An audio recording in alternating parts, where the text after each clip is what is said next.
This one's the core. We saw just recently Donald Trump's executive order to make it more difficult, specifically to women, trying to make it more difficult for women to be able to vote.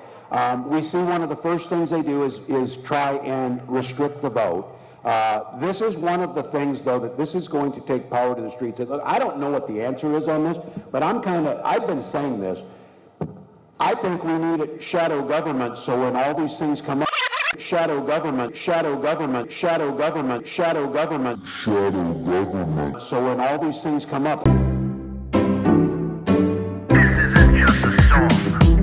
Illuminati is a thing you need to watch out for. They want to depopulate and slave us so much more. World domination, I'll get into that later. I'm hardcore, fierce and sexy. You're just a hater. You deserve the ridicule because you're an absolute zero. I'm the keeper of the chalice, a rock and roll hero. I'm not an idiot nobody listens to, because I'm not a failure in life like you. Let's talk about Bill Gates and the mark of the beast and the orgies in the streets at the Catholic feasts and Bill and Hillary's human trafficking ring. And George Soros got the money to pay for everything. Socialism is for losers, working for the devil. Chumps that can't fight, they ain't on my level. It takes an evil one to try to debunk and doubt it, so I'd rather die than stop talking about it. Watch out, watch out, watch out, watch out. Watch out for the Illuminati. Watch out, watch out, watch out, watch out. Watch out for the Illuminati. Watch out, watch out, watch out, watch out. Watch out for the Illuminati. Watch out for the Illuminati. There's a shadow freaking government with a satanic covenant. Alright, so Democrats telling on themselves again. Hi, by the way. Welcome to the show. I am MC Too Tall. Welcome to the MC Too Tall show. And, yep. We got something going on right here. The Democrats, as I said, are telling on themselves again. Shadow government. This is something that Tucker Carlson has been talking about for many years. These are things that Joe Rogan's been talking about for many years. Maybe not necessarily Patrick Bet-David himself, but members of his team on the PBD podcast have said things about it, like Vinny. There's a shadow government, and you do have guys like Piers Morgan that try to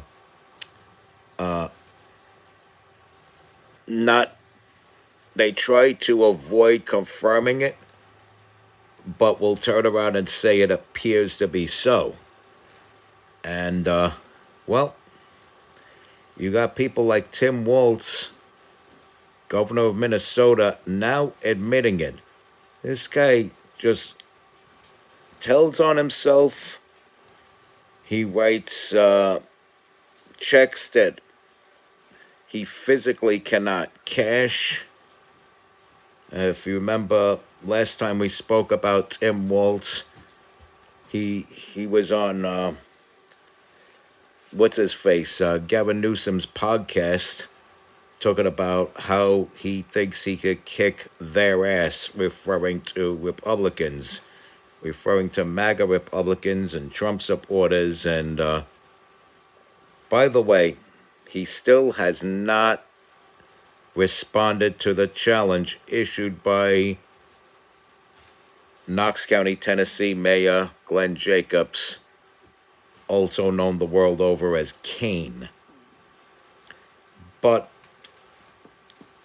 aside from that, he just keeps talking trash that he can't back up. And this time around, as Iona Presley did, as Maxine Waters did, as Nancy Pelosi does on a regular basis, told on himself. We need a shadow government, he says. Man, you been had a shadow government. This is what, like I said, what Tucker Carlson has been talking about for years, homie. This guy does not know what he's talking about. And did you see the beginning of that speech? Or the beginning of that answer to the question? Because that lady in the blue asked him a question, and this was his response. And he goes, well, I know Donald Trump is trying to make it difficult for women to vote. Why shrink your voter base? You really believe that women are not voting for Trump? There are female public figures who admittedly voted for Trump. They went public, said they were going to. When he won, they said they voted for him. Tomi Lahren went public, said she was voting for Trump. You think any female member of Trump's cabinet voted for somebody other than Trump?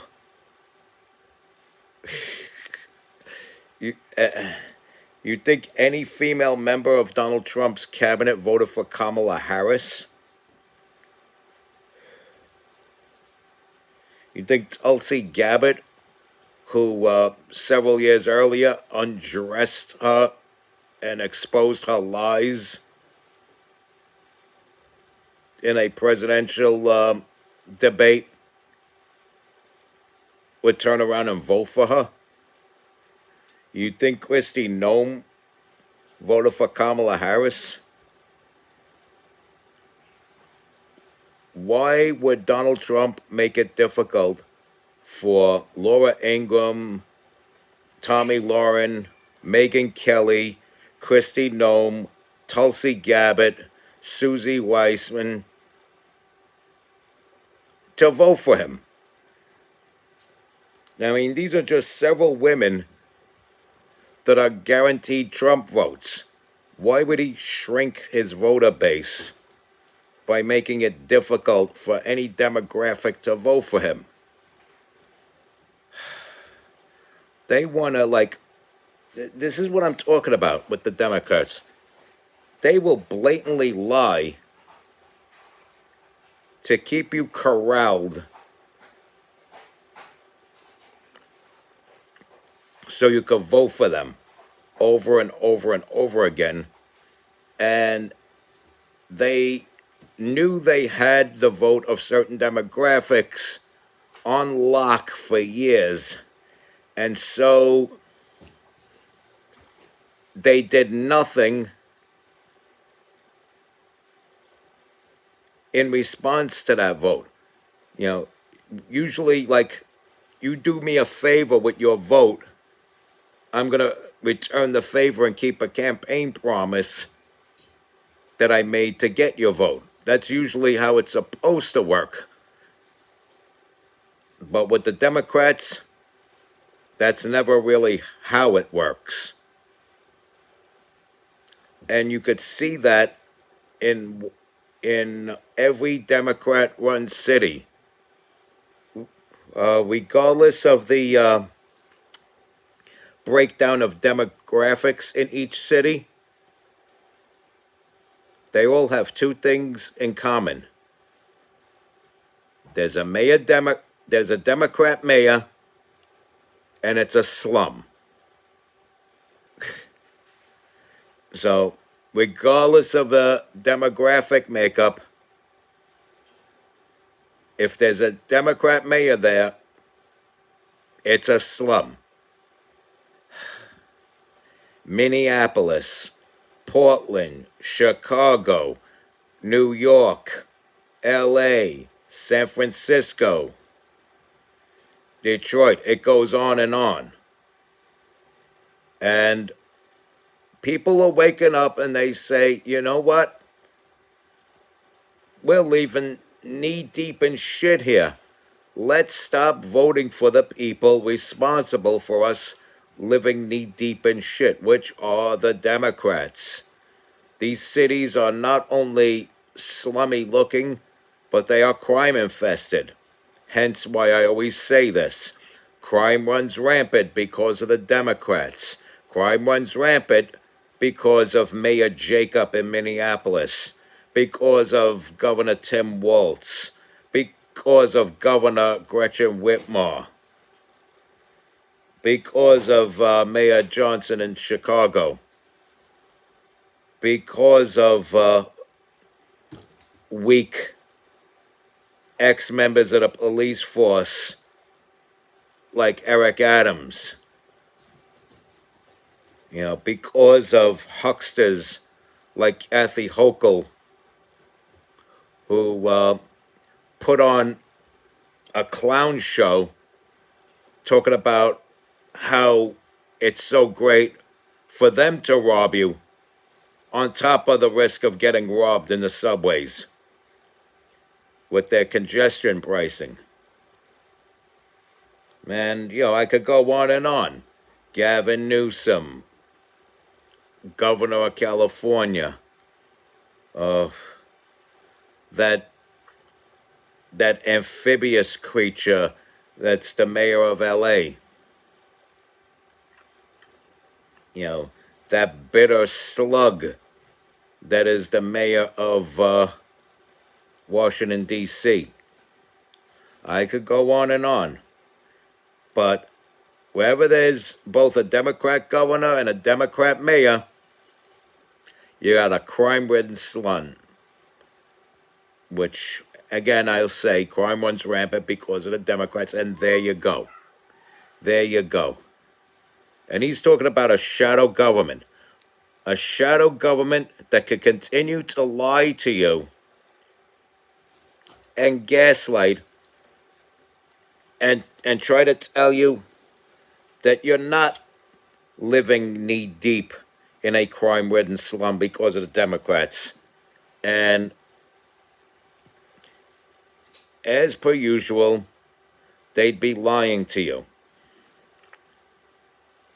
And that's all they do. They lie to get your vote, never keep their campaign promise. It's like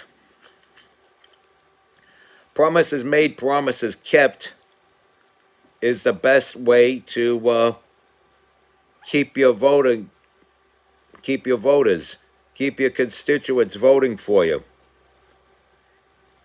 It's like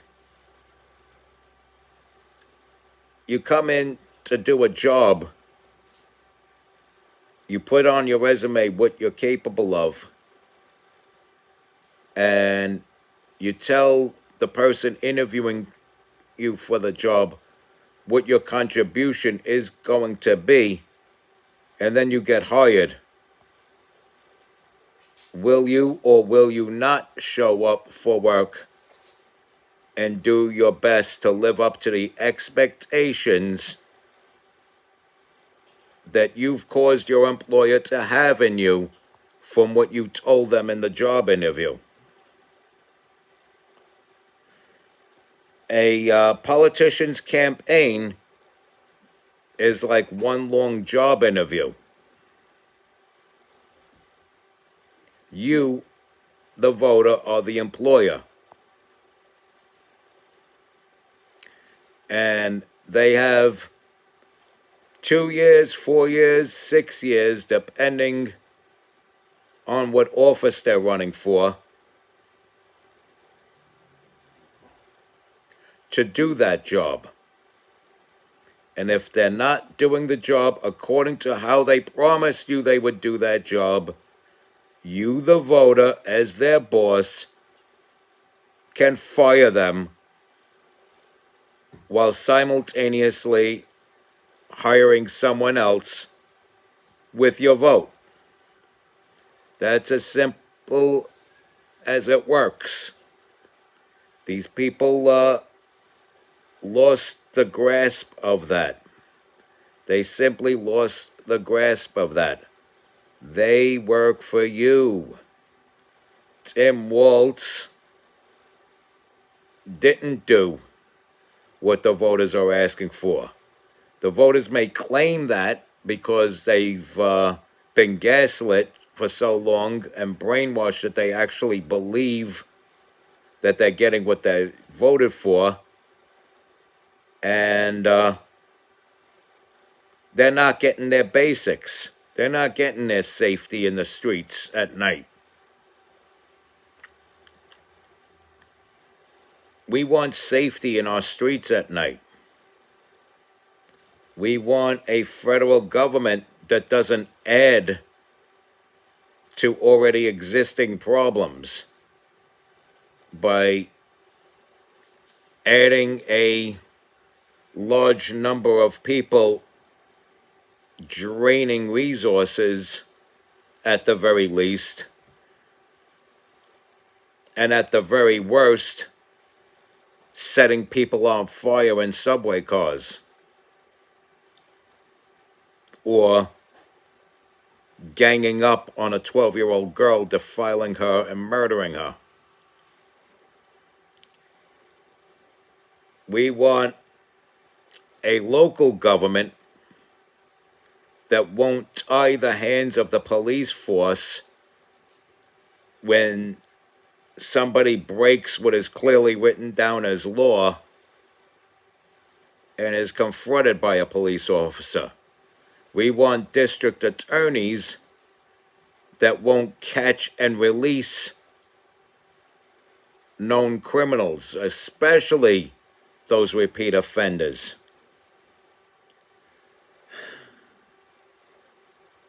We want prosecutors that'll spend more time going after these actual criminals that make our streets unsafe behind bars, putting them behind bars, rather than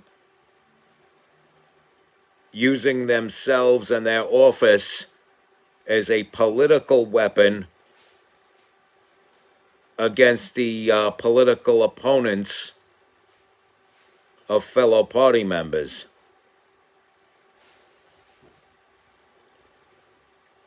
That's what we want. We don't want a shadow government. You guys in the Democratic Party have been doing that for years.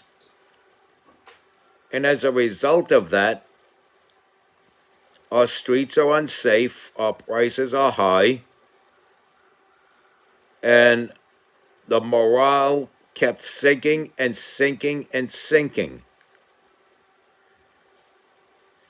We don't want higher prices and lower morale. We don't want high crime and lower means of combating that crime. In other words, nobody normal in the brain wants a Democrat running their state, running their city, running these here United States. Boy, oh boy, so many levels of hell where the left belong. On to thee I say, as this concludes this episode of the MC Too Tall Show. Respect God, watch out for the Illuminati, follow and share my content, tell all your friends about me. It's the master of sound quality, your hardcore, fierce, and sexy host, hip-hop legend, recording engineer, underground rock and roll hero, MC Too Tall. Till the next episode.